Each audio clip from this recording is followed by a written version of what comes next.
Oke, selamat sore, assalamualaikum warahmatullahi wabarakatuh. Kalau ada pertanyaan silahkan tulis di chat dulu. Mau bagian apa yang mau saya ulang? Karena harusnya minggu-minggu ini kan UTS ya.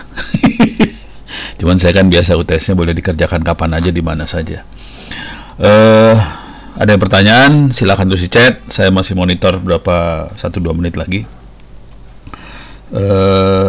Kita akan share screen aja ya. Oke. Ini ceritanya. Oops, sorry. Oke. Alah sih. Oke. Jadi ceritanya saya ceritain aja deh. Ini bisa dilihat rekamannya di YouTube barangkali ya. Yalah. Bisa dilihat rekamannya di YouTube. Masuk ke channel Ono Center.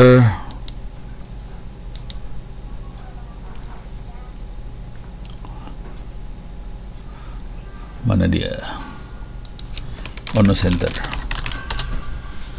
Oke, kita bisa masuk. Oke, kita masuk ke bagian videonya. Kita lihat beberapa video terakhir lah. Mana sih? Video terbaru. Oke, kita lihat beberapa video terbaru biar kebayang apa yang terjadi. Ini kemarin hari tanggal 21, sekarang tanggal 22, ini tanggal 21 saya memberikan materi untuk Dirjen Perimbangan Keuangan DJPK dari DepQ yang terkait sama kuliah nih ya. Ini kemarin urusannya dengan DepQ. Kemudian saya juga sebelumnya saya rekam nggak ya? Kayaknya nggak kerekam kayaknya. Kayaknya tidak terekam. Oh, kerekamnya audionya doang kalau nggak salah. Jadi videonya nggak kerekam. Jadi tapi kira-kira hampir sama itu di Pemprov Banten. Jadi hampir sama antara DJPK sama DepQ sama Pemprov Banten, hampir sama. Materinya saya tulis aja di sini di chat.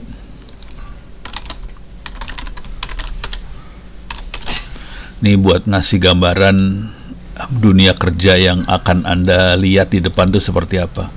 Jadi materi di DepQ kira-kira adalah, ntar silahkan lihat di rekaman videonya juga ya, tentang data analytics, terutama forecasting sama klasifikasi. Forecasting dan klasifikasi ini sama untuk semua lembaga pemerintahan. Mereka rata-rata butuh sekali urusan forecast ke depan. Jadi program pemerintah apa yang cocok untuk rakyat Indonesia. Klasifikasi contoh yang paling sederhana adalah klasifikasi dari data-data. Kita klasifikasi orang miskin lah, masalah stunting lah, masalah pengangguran dan sebagainya. Itu urusan klasifikasi. Jadi itu sangat dibutuhin banget dan orang pemerintahnya kesulitan buat dapetin ilmu yang seperti ini, gitu ya. Sebetulnya ilmunya Anda udah dapat semua. Jadi yang berapa minggu kemarin saya ajarin ya ilmunya gitu doang sih. Cuman nanti tinggal urusannya bagaimana kita pakai TensorFlow, keras dan sebagainya. Oke, ini satu data analytics. Kemudian yang lain yang juga dibahas urusannya dengan proses mining. Oke, ini terutama tujuannya untuk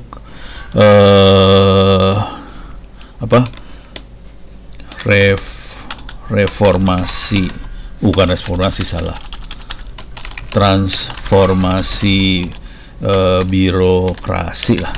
Oke, transformasi birokrasinya. Jadi ini dibutuhin banget proses mining, data analytics. Dua makhluk ini sangat dibutuhin lagi. Terus satu lagi lebih ke arah mana ya? ini satu lagi sama masalah data, mereka nyebutnya sih data platform. Jadi mereka bingung untuk melakukan analisa seperti ini, mereka butuh platform seperti apa. Oke. Nah, Anda udah ngeliat platformnya. Saya pakainya Orange, saya pakainya Linux. Jadi yang namanya platformnya cuma seperti itu. Dan untuk melakukan ini, untuk yang kerjaan biasa aja, kita bisa pakai i5, memori bisa 8 GB. Oke. Cuman kalau yang mau rada enak ya pakai i5, pakai 32 GB. Kalau mau serius coding bisa pakai tambahin Nvidia. Nah, terus sisanya diatur-atur aja. Itu yang serius banget. Tapi nanti bentuknya lebih ke arah server ya kalau yang udah mainan kayak ginian. Tapi kalau buat Anda main, sebetulnya i5 udah mumpuni kalau buat belajar aja. Kayak saya ini demo-demo saya udah pakai i5 aja. Kebetulan laptop saya gara-gara udah mulai frustasi, akhirnya saya naikin ke 16 GB sih sekarang memorinya. Jadi memori yang saya pakai sekarang 16 GB di laptop. Di komputer desktop yang saya pakai sekarang 32 GB. Oke, jadi kira-kira ini bisa dilihat nanti di rekaman videonya. Dari sini kita bisa lihat bagaimana mereka berinteraksinya seperti apa dengan saya juga bisa kelihatan, gitu ya. Oke, tolong UTS-nya dikerjakan. Coba saya lihat dulu di sini. Salah lihat. Saya masuk ke open course ya. Tolong UTS-UTS-nya dikerjakan supaya ada nilainya. Kalau nggak berabe urusannya kalau nggak ada nilai. Oke. Saya masuk ke 2024-1. Kita masuk sini. Oke, kita masuk.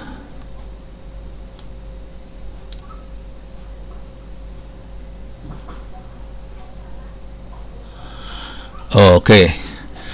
Sebenarnya bukan pakai VGA sebetulnya, pakai Nvidia sih. GPU, GPU. Jadi yang dipakai bukan VGA-nya tapi GPU-nya, Graphical Processing Unit ya, GPU. Kalau CPU kan Central Processing Unit. Jadi yang disarankan pakai GPU.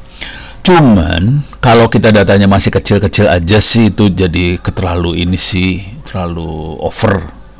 Jadi teknik belajar ya, jangan pernah analisa data gede dulu. Analisa datanya kecil-kecil aja, cuman kita ngelihat bagaimana si program itu jalan, bisa presisinya kayak gimana. Jadi jangan pernah pakai data gede. Kalau datanya kecil aja kita pakai CPU biasa juga nggak masalah sih. Sebenarnya itu kuncinya di sana. Ini juga kemarin sama DCPK sama Pemprov Banten dan sebagainya, pas saya kasih lihat bagaimana teknik belajarnya, kan saya kasih lihat nih datanya saya pakai blow on banget sih. Coba saya kasih lihat ya, yang sering saya kasih lihat ke anda juga sih sebenarnya sama aja. Ini dia Orange. Nah ini misalnya data yang ini ya, ini datanya Excel kayak gini doang sih. Oke.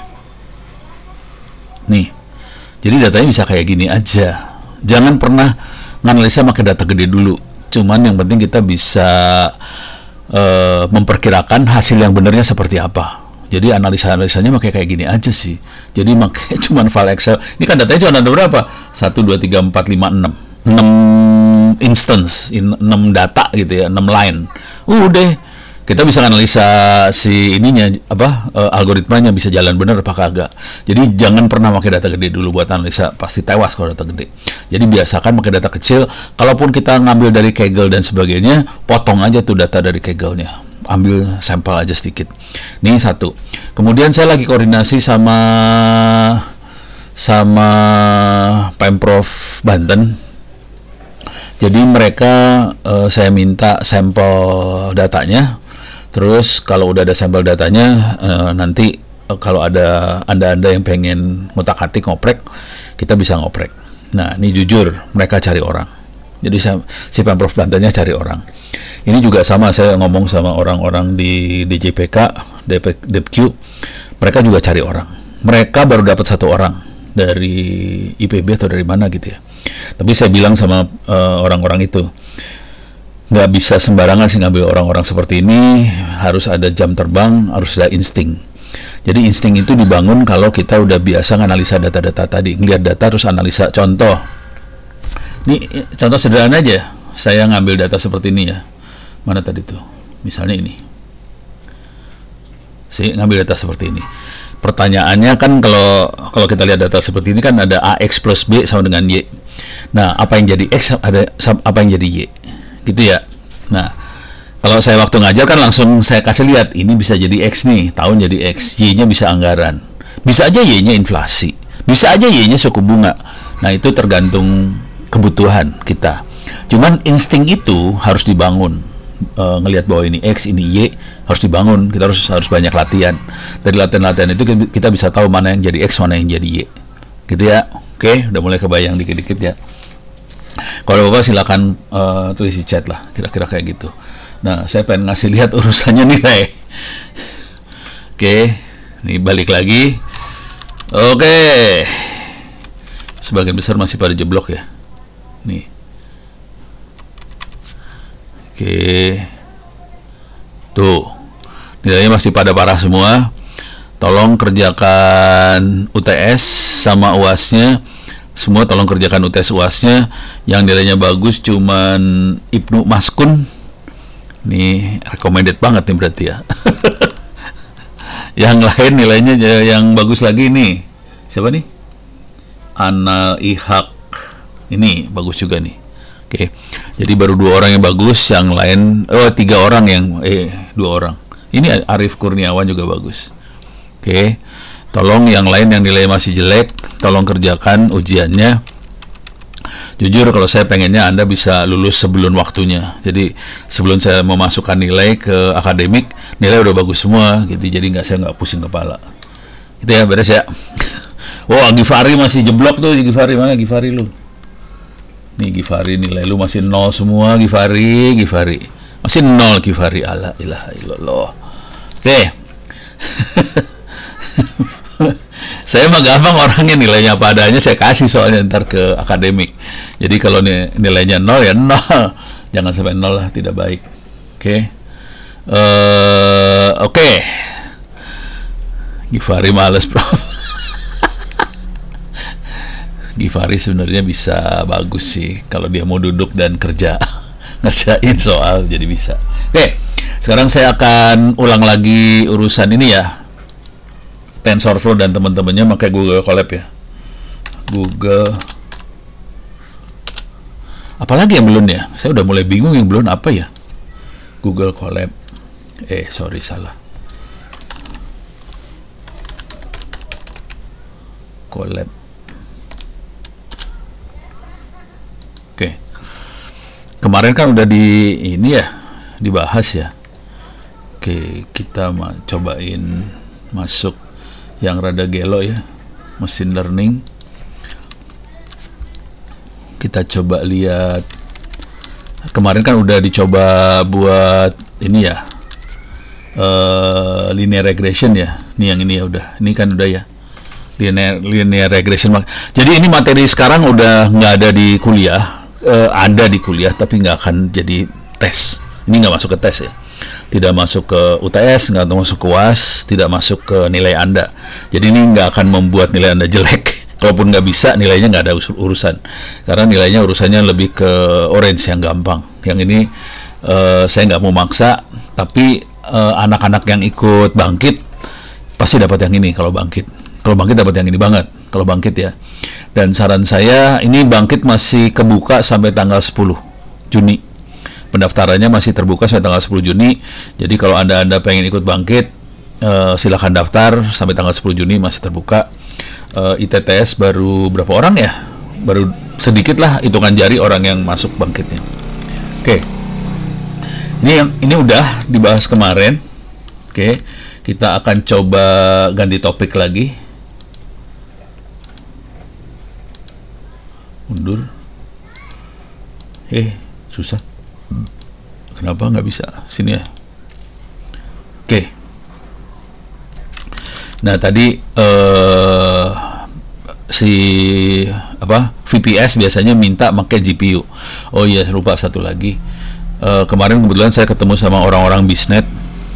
Jadi ternyata di Bisnet juga udah ada kayak giniannya, dan bisa dicoba sih. Jadi kalau Anda mau magang, bisa juga kalau magang ginian di Bisnet.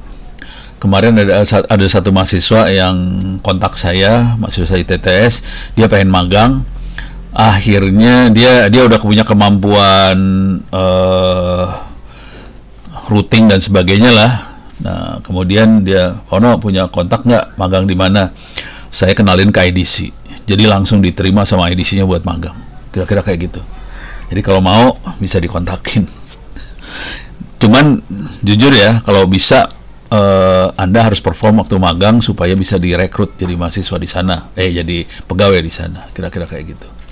Kalau jelek ya susah. Nih, ini mah enggak. Saya mau masuk. Ini mah cara bikin ini doang ya. Cara bikin apa sih namanya? Plot yang seperti ini. Oke, saya masuk ke machine learning lagi. Jadi ini ada data science, ada machine learning ya. Kalau data science lebih nganalisa data, machine learning bener-bener codingan banget. Oke, sekarang saya pengen coba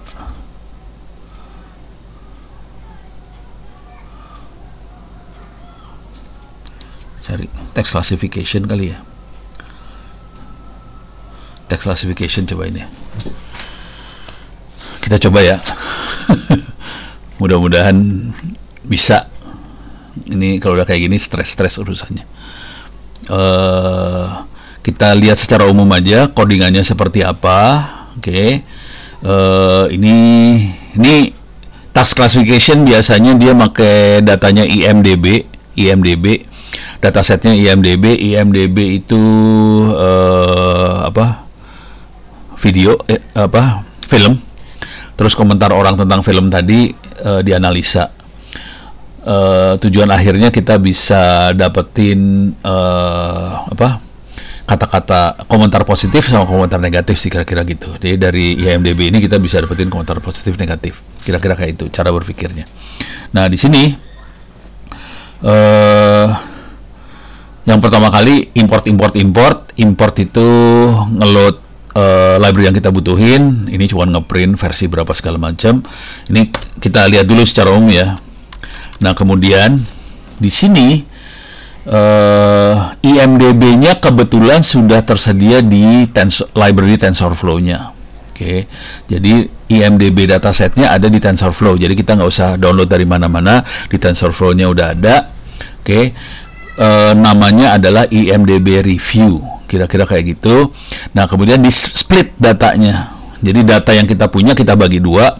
Ada yang buat training, ada yang buat testing. Jadi training itu buat dapetin modelnya harus dites. Antara data buat bikin model sama data untuk ngetes nggak boleh sama.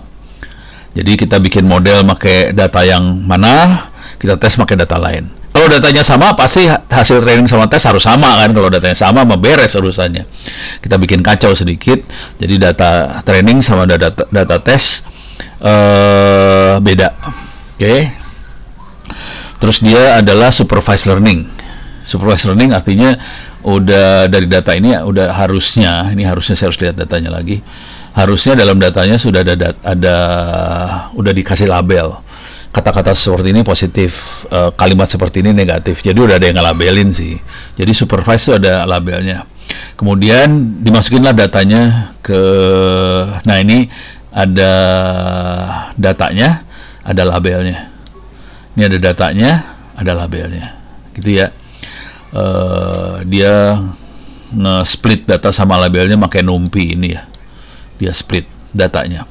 Jadi kan tadi ada train data, di ini kan ada train, ada tes. Ini splitnya train sama tes. Kemudian train sama tesnya dipisahin antara teksnya sama labelnya. Oke, dah.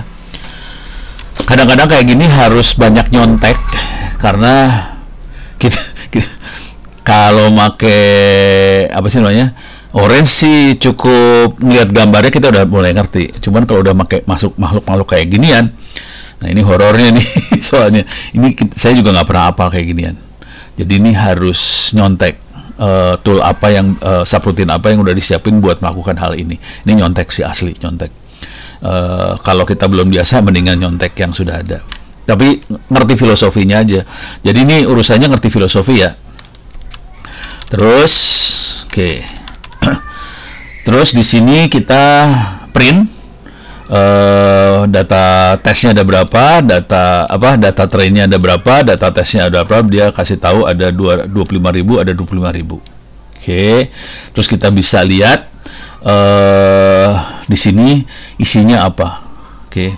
Jadi ada 10 data tes itu di print di sini. 10 line terakhir kayak gimana. Kita bisa dilihat di sini. Oke. Nah, kemudian ini adalah labelnya. Ini adalah apakah dia positif negatif. Tapi dia kodenya 01. Oke. Coba itu ini kalau 0 itu artinya negatif nih. Ini negatif. I've been fall asleep during film. Ini negatif banget nih ya. Satu, yang ketiga negatif juga. Yang nah, ini positif nih. Georges, ini positif banget nih. Oke. Parah. Ini kalimatnya rese banget nih sebenarnya. Ngerti ya? Lo harus belajar bahasa Inggris makanya. Ini kalimatnya rese, tapi positif sih. Positif brengsek sebenarnya. Deh. Nah, ini saya bisa perhatiin dari sini sih array-nya gimana, antara si example sama labelnya kita bisa lihat. Nah, setelah kita punya itu, dari data trainingnya kita bikin model. Oke, cara bikin modelnya gimana? Ini cara bikin modelnya. Kita masukin dulu algoritmanya kali. Dia pakai keras. Oke. Data type-nya string. Dan ini dikasih label true. Oke. Nah, ini dia dapat dari mana ya? TensorFlow Hub Dev ini. Nah, ini buat apaan? Kagak tahu nih saya yang ini. Yang ini nggak tahu nih saya. Ini nggak ngerti. Ini nggak tahu nih buat apa. Harus coba sekalian saya belajar ya. Soalnya TensorFlow-nya udah bentar.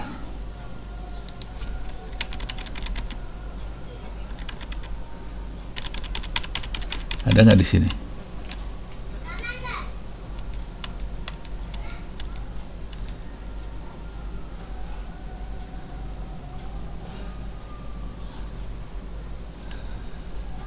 For this example, we use the model from called Google NNLM. NN kemungkinan neural network ya. Di ini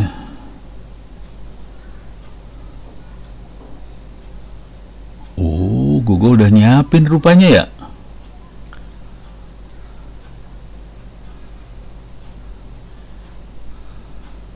Oh, dia udah nyiapin si Google nih. Sudah nyiapin modelnya, sudah disiapin buat melakukan algoritma buat dapetin modelnya, sudah siapin. Dia ini 50 apa ini kayaknya. Ini kayaknya ada 50 neural. Ini 50, ini ada satu lagi, ada dua nih ya. Ada yang 50, ada yang 128. Oke. Kalau yang lebih gede 128, konsekuensi dengan 128 proses ngitungnya pasti lebih lama. Jadi dia pakai yang 50. Oh, dia udah kayak gini sekarang modelnya ya. Dulu saya harus masukin, jadi model ini saya harus masukin secara manual, saya harus bikin. Karena Google nggak nyiapin. Anda udah enak hidupnya. Ini udah disiapin, bajigur. Enak banget hidupnya ya. Jadi udah disiapin, tinggal kasih tahu aja. Cuman konsekuensinya ini masih banyak cerita yang lain, berarti dia variabelnya bisa banyak sih. Oke. Nah, terus let's now build. Bedanya model ini sama model ini apa bedanya? Ini bingung banget nih, beda ini sama ini apa bedanya? Saya nggak ngerti bedanya ini sama ini. Yang ini yang biasa saya kerjain. Saya biasanya yang ini nggak dikerjain ini. Saya biasanya ini nggak dikerjain, saya loncat langsung sini. Saya ngasih tahu saya pakai keras akan ngomong ke TensorFlow. Kemudian dia bentuknya berurutan, sequential. Oh, H playernya diambil dari sini rupanya. Oke. Ini biasanya nggak ada saya. Ini baru nih. Ini TensorFlow yang baru kayak gini. Bisa diselipin kayak ginian ternyata. Jadi saya biasanya cuma ini aja, TF keras sequential. Ini diloncat nggak ada, langsung ke sini aja. Jadi ada 16 node, terus outputnya satu output tuh tadi nanti bisa jadi positif atau negatif gitu ya. Jadi si klasifikasinya apakah positif negatif. Oke. Dan ini ada relu, nanti ada macam-macam nih, relu segala macam. Jadi kira-kira kayak gini nih. Mungkin harus digambar. Pakai ini aja ya. TensorFlow relu.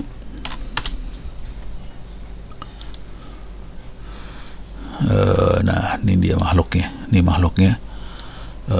Jadi kalau ngelihat yang ini, kalau kita ngelihat TensorFlow yang ini, oke. Ini ada input X dikali W, ini W-nya, oke. Terus ditambahin, oh ini layarnya ada dua, jadi ada W1, W2 ya, dua kali dia kali. Kalau cuman satu, bentar, ada yang sederhana nggak ya? Saya cari yang sederhana aja. Oke, ini rumit semua sih. Bentar. Satu layer. Nih. Oke. Jadi kalau satu layer, ini satu hidden layer, jadi ini input, ini output. Jadi ini adalah X-nya dikali W-nya, nanti dijumlah di sini. Ini kita punya dijumlah, nanti di sini biasanya ditambahin. Jadi kan ini ada pengali di sini, ada faktor pengali ya. Pas keluar sini dikali semua sama A. Jadi kalau tahu persamaan linear adalah AX plus B sama dengan Y. Ini A akan dikaliin 1, A yang ini kaliin 2 dan sebagainya. Jadi ada A kaliin 1, A2 kaliin 2, A3 kaliin 3 dan sebagainya. Kemudian ditambahin B sama dengan Y. Ini outputnya Y. Ada Y1, ada Y2 kebetulan di sini ya. Nah, yang seru di sini, ini kan kita nggak tahu dalamnya apa nih. Dalam ininya apa? Dalam ini terutama ya. Dalam ininya apa? Kalau saya tadi ngomongnya B doang. Nah, pada kenyataan hidupnya nggak seperti itu sih sebenarnya. Jadi,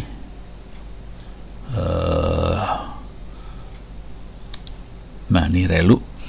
Si B-nya tadi, B-nya bisa fungsinya seperti ini sih sebenarnya. B-nya seperti ini. Jadi dia bisa ini namanya sigmoid activation function. Di sini pakai tangan hiperbolik. Ini ada derivatif of sigmoid, ini derivatif of ini fungsi yang kita pakai ini. Ada juga yang fungsinya rada gila. Nah, ada yang fungsinya cuma gini doang. Jadi fungsinya macam-macam, B-nya itu bisa macam-macam. Artinya ini ada input X masuk dari sini, ini outputnya keluar ke sini ya, X ini atau keluar ke sana ya. Jadi kalau yang kayak gini, nanti dia kayak linear kayak gini, daerah sini linear. Tapi nanti kalau inputnya lebih besar daripada 1 atau lebih kecil dari -1, nggak keluar output apa-apa gitu, kira-kira kayak gitu. Jadi inputnya akan kepotong. Jadi nggak akan ada outputnya hanya ada kalau sinyal input keluar di sini, sinyal inputnya masuk daerah range ini. Hal ini dilakukan supaya nggak osilasi, nggak nilainya dibatasin. Dia akan membatasi nilai. Fungsi seperti ini membatasi nilai. Kalau dia relu, dia bentuknya bukan kayak gini. Dia bentuknya kayak gini. Jadi kalau dinilai positif dia akan keluar output, tapi dinilai negatif dia nggak akan keluar output. Kira-kira kayak gitu. Jadi ini fungsi ini disengaja dimasukin. Nah, ini yang ini ada ya, ini fungsi-fungsinya ya, macam-macam fungsinya. Dan ini eksperimen loh. Jadi mereka eksperimen. Kalau gua kasih fungsi seperti ini, hasilnya gimana? Bagus nggak? Fungsi ini hasilnya kayak gimana? Jadi kalau kita lihat lagi sini, ini mereka nyebutnya activation function, itu B-nya sih sebenarnya. AX plus B, ini B-nya. Ini bentuknya ReLU. Gitu ya. Nah, coba bisa tanya ke Gemini lah, paling enak mah. Berterangkan berbagai jenis activation function di TensorFlow.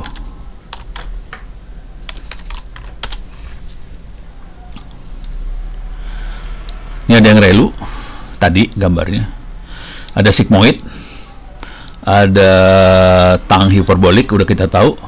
Ada leaky ReLU, itu berarti ada, kalau ini ReLU saklek ya. Pokoknya kalau ada X-nya di atas 0, dia keluar nilai. Kalau X-nya di bawah 0, nggak ada keluar nilai. Jadi outputnya 0. Kalau ini outputnya X. Kalau X di atas 0. Kalau ini 0. Kalau di bawah 0 X-nya. Nah, kalau yang ini leaky, ini dia ada bocoran.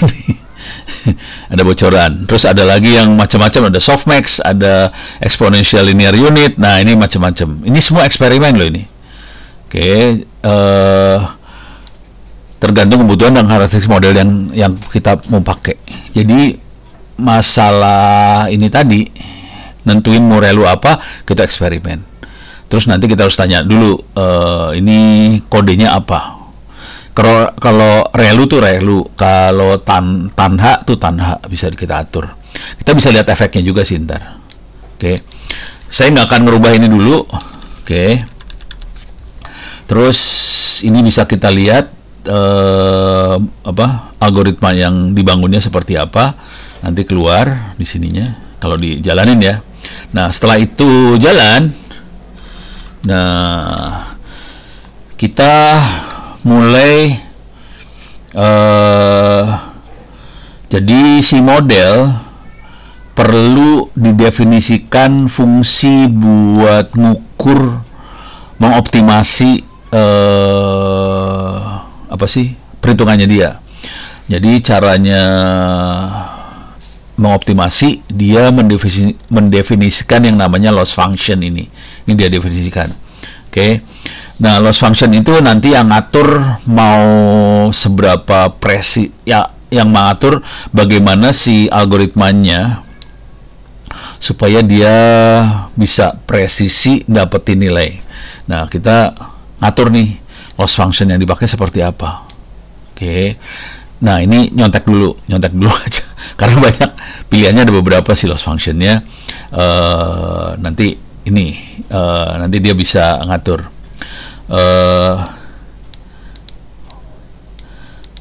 Kita bisa juga pakai mean square error gitu.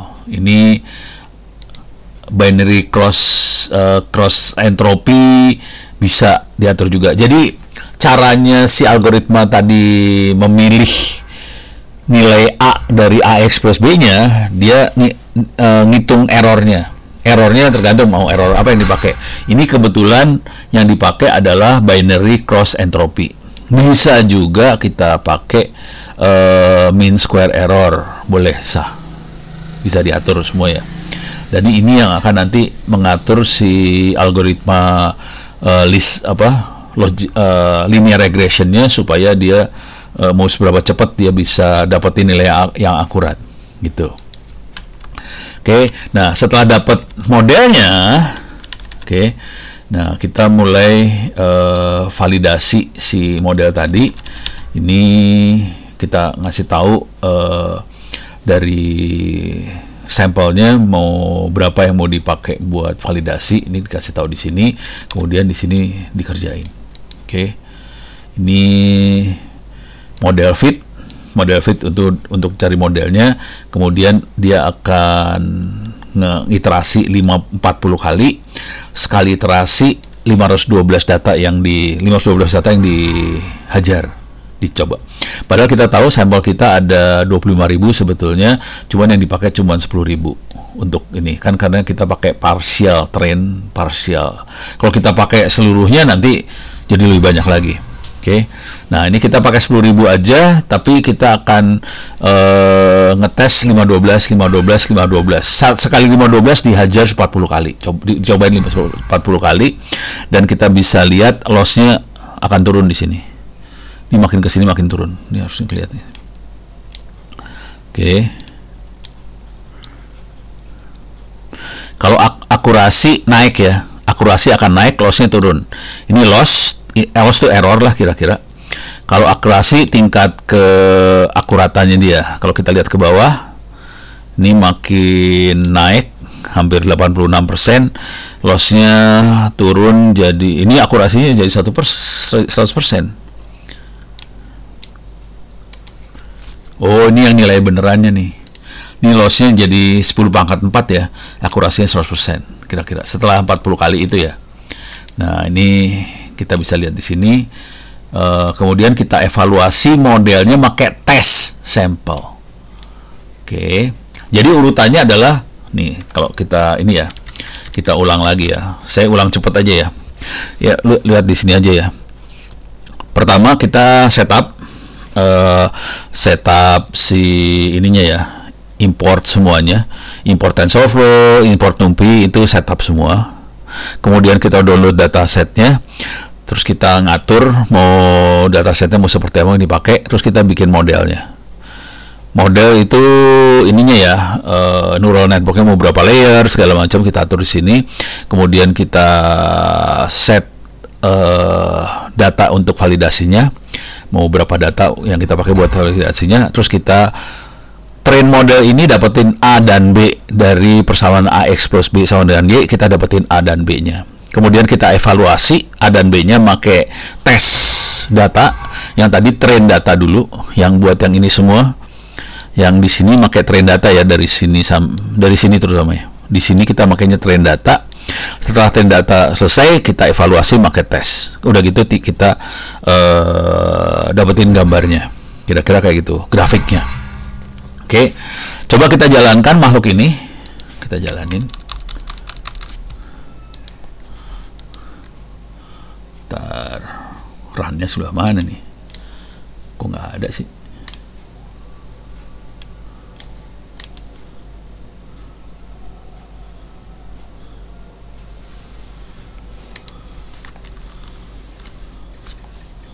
Oh, harus di copy paste dulu apa gimana sih?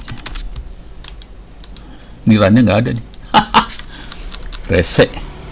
Baru sadar kagak ada runnya. Kumaha caranya? Oh, run in Google Colab. Oke, saya akan run di Google Colab aja. Harus diklik dulu. Nah, oke. Oke, saya akan run. Saya load. Oh, rupanya harus diklik dulu itu tadi.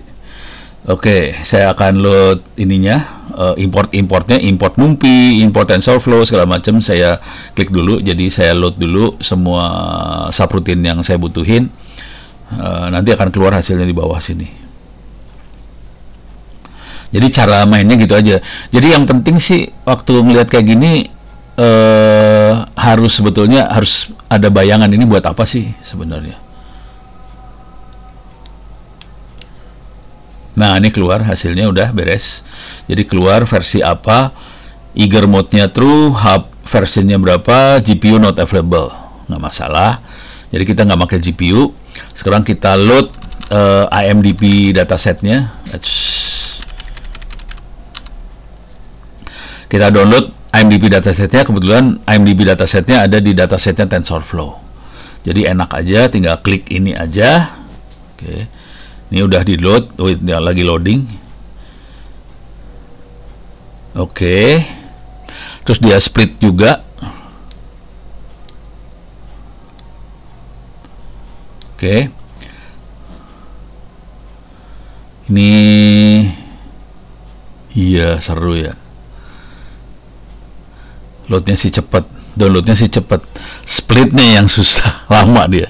Dia motong jadi dua soalnya, kan data total datanya ada sekitar 50.000, kita bagi dua datanya. Dia punya, oh ini ada unsupervised example juga ya, baru tahu saya. Oh, unsupervised yang ini nih, yang di split. Oke, udah beres, semuanya udah beres. Oke, sekarang kita coba print. Ada berapa entry di train example, ada berapa entry di test example. Kita coba print di sini. Ada 25.000, ada 25.000. Jadi setengah-setengah. Total data ada 50.000, setengah-setengah aja yang kita pakai. Sekarang kita coba print 10 data terakhir. Oke. Yang wish, beda sama yang tadi ya contohnya ya. Ini panjang. Oke, ini datanya. Nah, datanya mana yang negatifnya sama positifnya bisa kita lihat ke bawah. Ini labelnya. Labelnya. Ini 000111000. Jadi ini kita tahu yang ini adalah negatif nih. Sure, this one isn't really blockbuster, nor does it target such a petition. Jadi, nah ini jadi labelnya. Tapi di bagian example ini labelnya dibuang sih. Oke. Jadi ini kita pakai sih labelnya kalau mau enak sih. Oke. Nah, sekarang kita akan coba bikin si hub layernya. Ini hub layer buat apa? Saya masih belum biasa sama hub layer nih ya. Soalnya dulunya nggak ada. Stres. Jangan khawatir. Oke.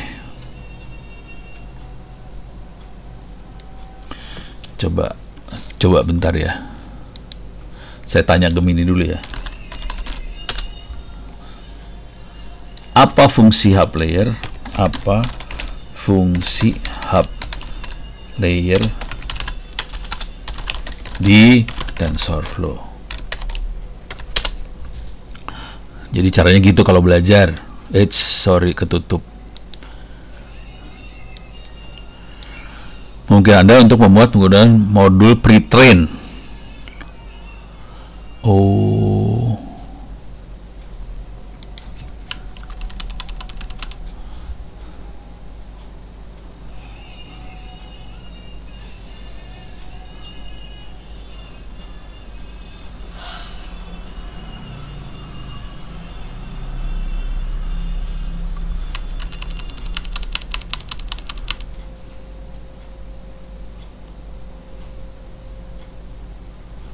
Oke, walaupun nggak ngerti, belum dapat, saya belum dapat instingnya ya.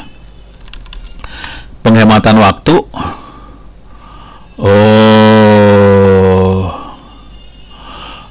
Oke. Jadi kira-kira gini kalau digambarin ya. Saya masuk Miro aja biar gampang, biar kebayang yang dimaksudnya pre-train itu seperti apa. Saya udah mulai bisa ngira-ngira. Tapi ini baru kira-kira ono aja ya.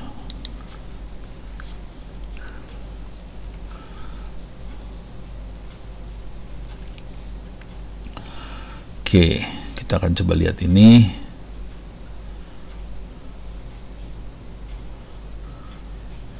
Nih, saya buang dulu. Mana nih? Nih ya. Nah, misalnya kita punya data. Punya data kayak gini ya. Ini punya data banyak lah. Ini punya data.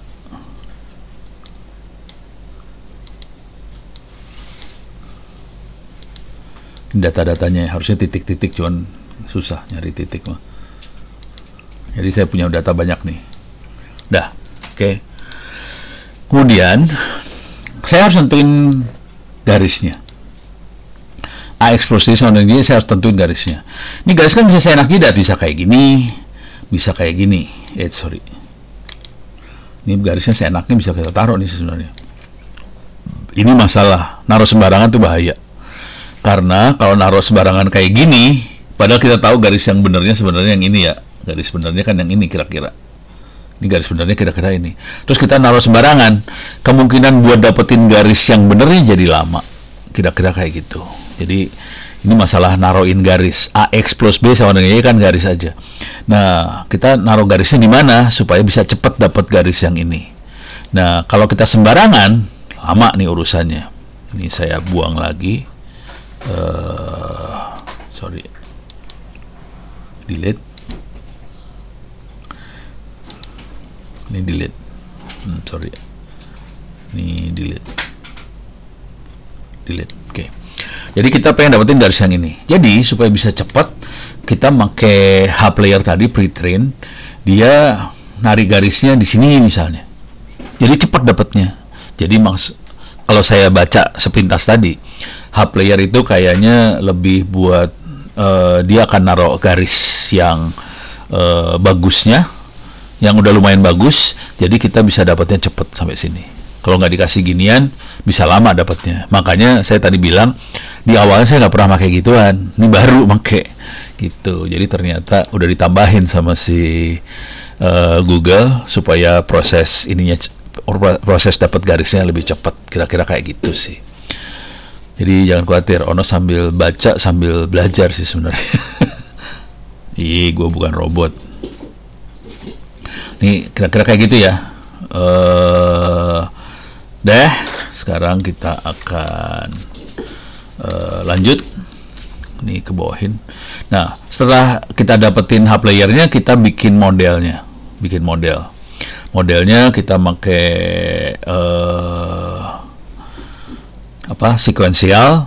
Layernya ada 16 node. Kemudian aktivasinya relu. Kemudian dance-nya 1. Oke. Kita hajar.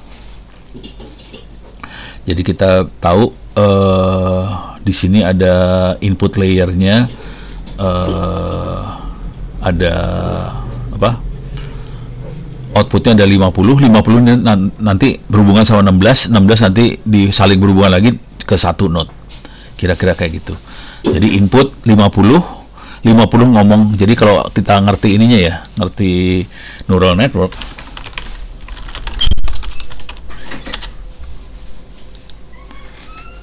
nah ini kita lihat dari hasil akhirnya dia. Mana tadi teh? Ini ya. Ini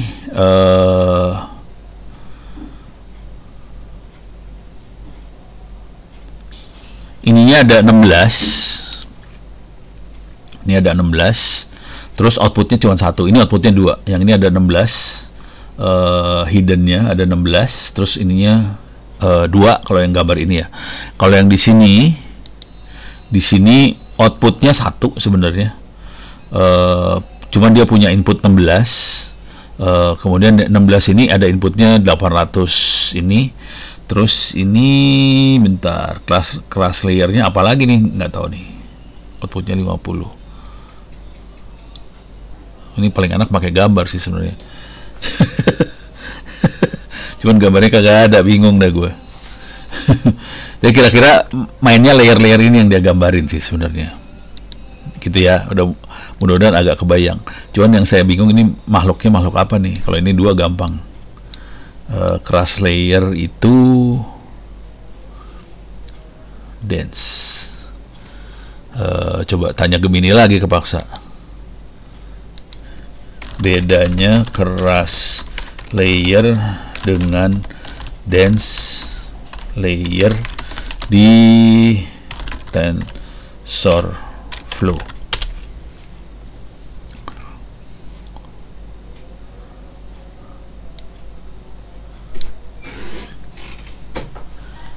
Fully connected. Sialan semprul. Tapi kenapa di sini jadi ada 2? Jadi crush layer sama dance itu sama. Setan dasar.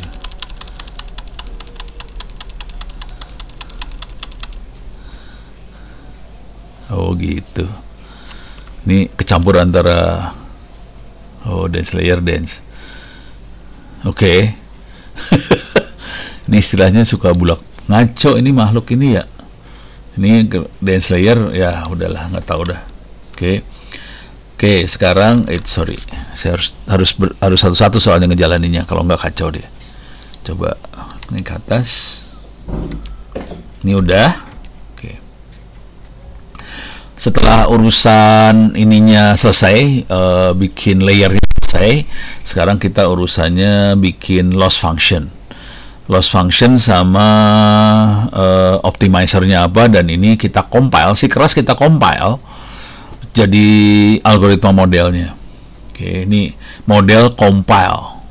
Jadi si model maksudnya algoritma untuk cari algoritma buat nyari AX plus B-nya itu di compile. Kita ngasih tahu optimizernya tuh ini algoritma yang buat ngerakin garis-garisnya. Algoritma yang buat nyari A dan B-nya itu namanya optimizer. Kebetulan namanya adalah Adam. Yang ini optimizernya Adam namanya. Ada beberapa optimizer, yang ini kebetulan dipakai Adam. Kemudian kita kasih tahu juga untuk ngitung errornya pakai binary cross entropy, kira-kira kayak gitu ya. Nah, kita compile si modelnya. Udah di compile, sekarang kita set data buat validasinya.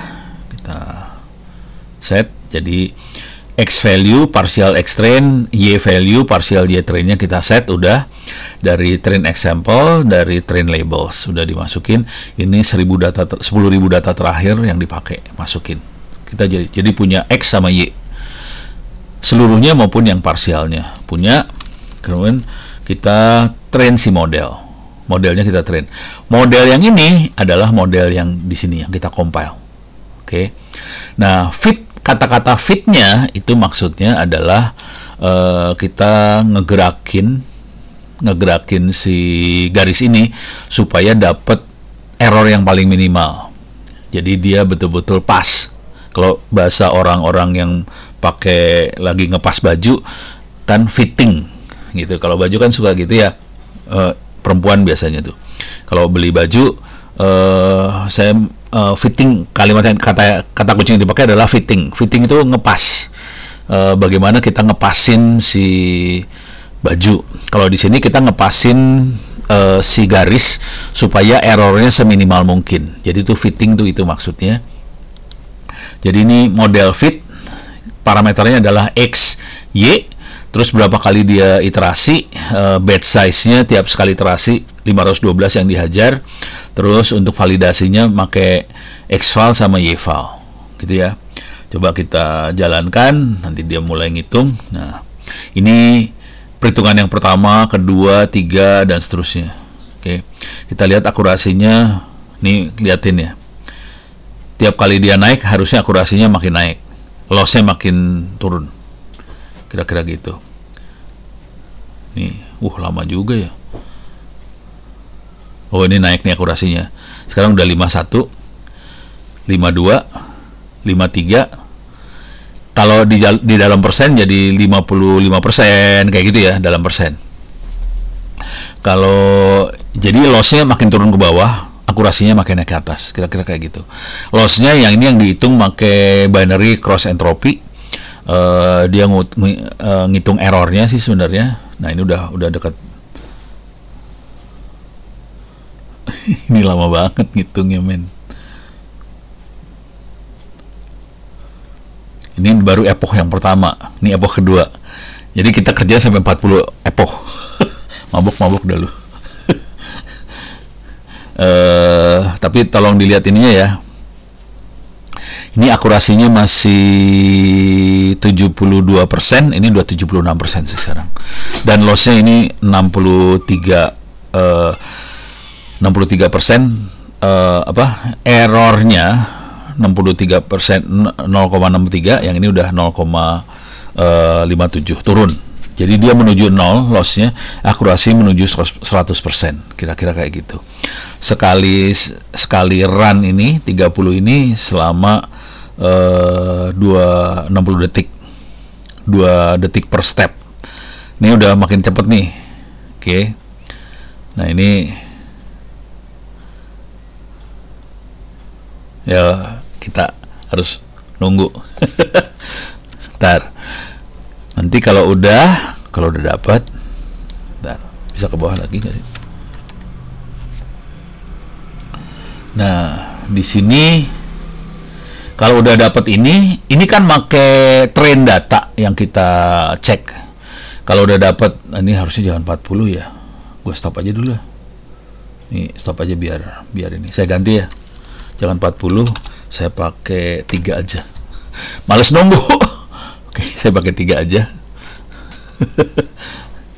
Jadi saya pakai 3 doang ya.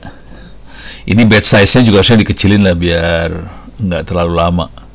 Jadi saya pakai 3 kali, udah gitu batch size-nya bisa kita kecilin juga sih harusnya. Tapi konsekuensinya adalah nanti akurasinya jadi jeblok sih sebenarnya. Akurasinya akan jadi jeblok.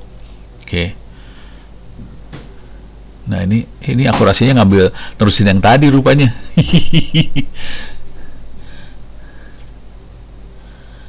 Oke, ini yang pertama udah 4 detik lagi, 1 detik. Nah, udah akurasinya udah 88% ya. Sekarang dia akan yang kedua. Ini udah 90%. Ini nerusin yang tadi rupanya dia. Bagus aja sih. Saya 3 aja biar cepet hasilnya. Nanti kita coba lihat efeknya.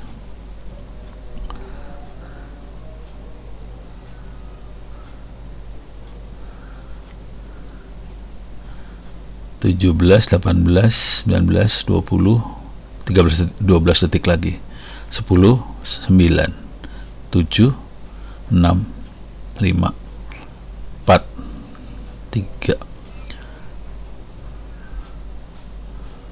Oke, yang terakhir. Ini udah 91, 86 dia dapatnya. Ini hitung lagi. Ini udah paling akhir. Sambil nunggu ya. Jadi kemarin ada teman-teman dari G2 Academy, dia bawa gandeng vendor namanya JetBrains. Oke. Jadi mereka akan buka peluang buat anda magang, khususnya buat bantu bikin training material, buku dan sebagainya, gitu ya. Siapakah itu JetBrains? Kalau udah pernah coding Android, ada yang namanya Android Studio, ada Kotlin. JetBrains adalah yang bikin itu, gitu ya. Jadi nanti ada kesempatan, ini baru tektokan sama mereka lagi, mereka akan ngasih kesempatan mahasiswa ITTS buat magang di situ, gitu ya. Nah, ini udah dapat akurasi. Jadi kita udah dapat modelnya sih sebenarnya dari sini. A dan B-nya dapat dengan cuman 3 kali epoch ini ya. Sekarang kita lihat, kita evaluasi modelnya dengan tes example sama tes labelsnya. Coba kita lihat kalau kita tes dengan ini dapatnya kayak gimana. Oke, ini akurasinya. Ini kita lihat dengan tes akurasinya dapat sekitar udah 85%. Lossnya sekitar 33. Ini lossnya 0,31 ya. Di sini masih belum sampai 31. Cuman akurasinya ini 87, di sini 86. Jadi antara tes sama apa sih namanya? Ini tesnya masih di bawahnya ini pasti biasanya. Kalau dibikin lama ya kemungkinan dia akurasinya lebih bagus sih. Cuman tadi saya potong ketiga aja ya, soalnya males nunggu. Kan kita cuman ngasih lihat aja bagaimana prosesnya. Setelah ini dapat, nanti kita bisa plot sih di sini. Nah, kita bisa lihat historinya. History itu perjalanan si error sama akurasinya bisa dilihat harusnya. The model should get closer to 95. Ini kayaknya susah dapat 95 karena saya cuma 3 kali. Kalau model 95 harus lebih banyak dari 3 kali. Cuman ini kan buat contoh buat anda aja. Tapi ini udah dekat 87% sih. Ini udah hampir 86%. Jadi lumayan oke lah. Dengan cuma 3 kali aja dapatnya hasilnya masih oke. Ini bentar lagi selesai. Ini dia ngetes pakai tesnya dia semua ya. Dia ada berapa? 25.000 data tes. Dites semua, udah gitu diukur lossnya sama akurasinya dia. Diukur. Ini udah 86%. Targetnya sebenarnya 87% sih. Ini dengan cara yang blow on, dia bilang. Cara yang naif, cara yang blow on, biasanya dapat sekitar 87%. Nanti bisa dioprek-oprek sih, nanti parameter-parameter bisa dioprek-oprek ya. Silahkan dioprek, dirubah-rubah, nggak masalah sih. Jadi cara mainnya gitu sih sebenarnya. Kita ngoprek parameternya. Oke, 82 sampai selesai.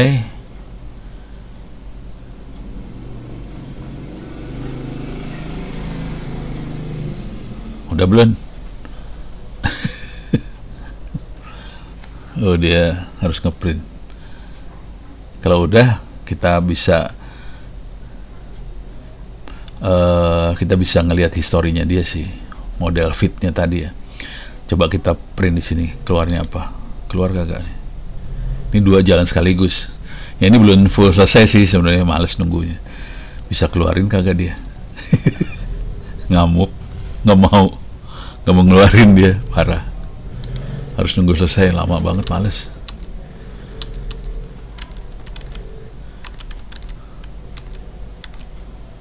Waduh, lama nunggunya.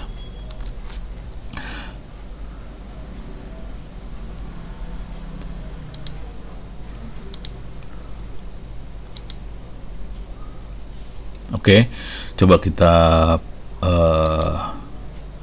coba jalankan. Nih hasilnya, trend lossnya turun, sementara validation lossnya kira-kira kayak gini. Ini waktu training ya, ini waktu validasi, bisa kita lihat. Terus yang ini coba kita lihat lagi adalah ini dari akurasi yang atas. Oke. Ini trend validation akurasi, yang di atasnya trend validation loss. Yang atas ini lossnya. Loss itu harus turun.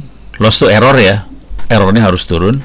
Sementara ini tingkat keakuratan. Ini mendekati 80, ya masih 80-an persen lah. Yang bagusnya sih 100%, tapi kita lihat dia bisa naik, yang ini turun. Dan ini epochnya kita cuma pakai 3 kali kan. Nah, kelihatan dia efeknya kayak gimana. Gitu kira-kira. Jadi kalau kita analisa seperti ini, kira-kira kayak gini. Nah, setelah kita punya model, ini kita dapat model sih. Jadi modelnya tuh ada di model tadi, fit. Jadi model fit ini kita dapetin model sih sebenarnya. Nah, kemudian nah di sini ini kita sampai evaluasi modelnya aja. Jadi nanti harus cari-cari di TensorFlow. Kita udah punya model, kita punya data baru, tapi kita nggak punya label gitu. Kita masukin aja data baru, labelnya hasilnya nilainya berapa. Itu buat melakukan prediksi klasifikasi ya. Kalau ada kata-kata seperti ini, dia termasuknya positif negatif gitu kira. Dari model ini kita nanti bisa dapat kira-kira kayak gitu. Oke. Kira-kira gitu gambarannya. Mudah-mudahan bisa memberikan gambaran. Silahkan diutak-atik ngoprek. Tolong kerjakan kuis UTS UASnya supaya nilai Anda bagus, supaya bisa lulus dengan mudah dari Ono. Keterlaluan aja sih kalau saya nggak lulus. Oke, saya tutup dulu. Terima kasih, mudah-mudahan bisa bermanfaat. Billahi taufiq wal hidayah. Assalamualaikum warahmatullahi wabarakatuh.